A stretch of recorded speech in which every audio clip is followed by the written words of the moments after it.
Hi guys, welcome back to the vlog. As you can see from the title, we travelled from Banjul, Gambia over to Dakar, Senegal by bus. We had to get up at 4 a.m. and let's start the day.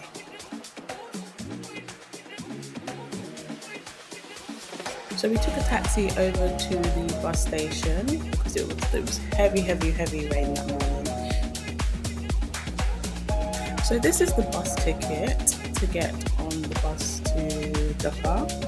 The price was $1,150 per person. That is just a one-way trip.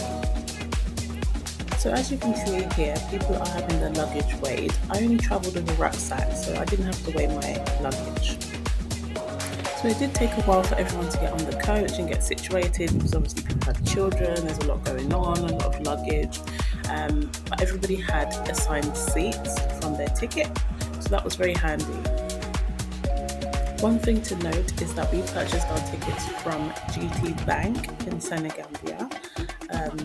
It was a very easy process, just a long queue in the bank.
Okay, so we've arrived at Banjul. We're waiting to get onto the ferry. I believe we missed the first ferry because of the delays boarding the coach. So here we are waiting for the next ferry to come. I think that is one downside to traveling, obviously, as a big group, that you can experience delays. But one positive thing about travelling by the coach is that the coach does have its own entrance onto the ferry. So when you get there, you don't have to join a queue or you don't have to get off the coach. So that's very handy that you just drive straight onto the next ferry that's coming.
border here, it's a great opportunity to get off, stretch your legs. You have to get off anyway to show your passport.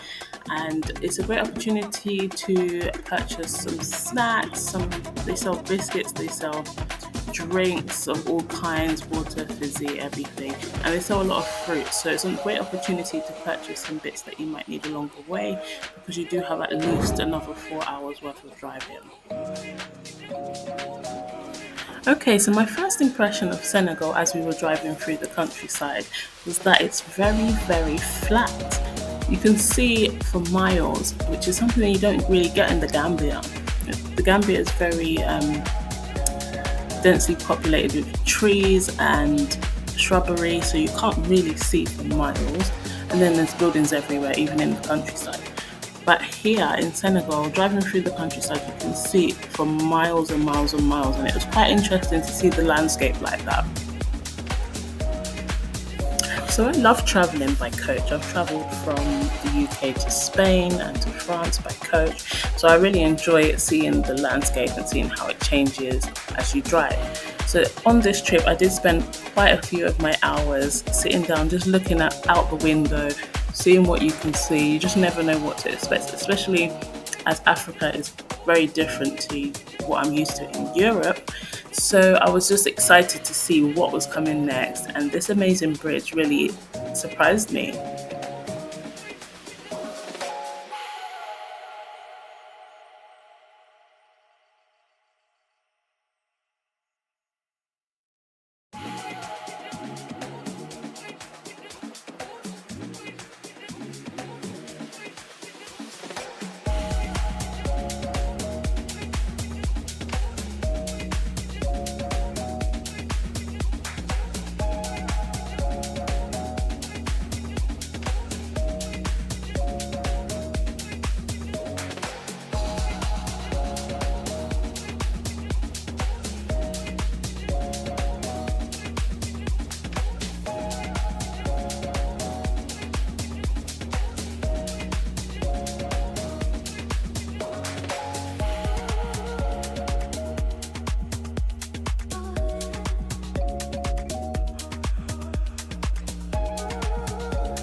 So this trip was a bit of a birthday treat for myself. I was excited to see a different landscape, to see a different country, experience something new. Over in Senegal, they do speak predominantly French and Wolof. So there is going to be a little bit of a language barrier, but it's nothing that you can't overcome.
as you can see, the landscape is changing as we get closer and closer to the car.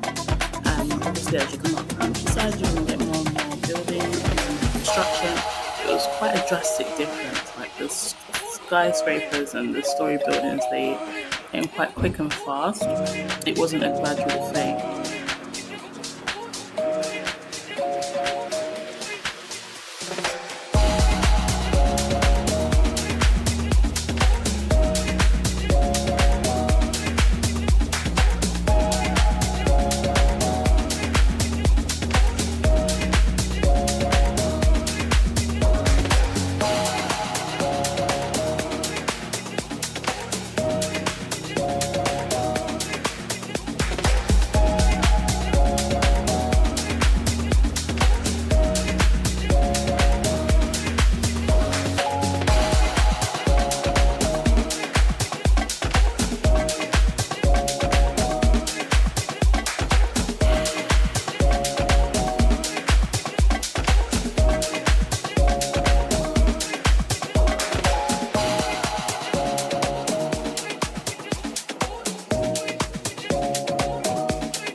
Trip was a bit daunting at first to think about and planning it as a solo traveller. It was a bit of a daunting prospect to travel to another country while I was also already abroad. But yeah, it went well. I was excited and it went well.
Okay, guys, thank you for watching. Please join me next time to see what I got up to in Dakar, Senegal.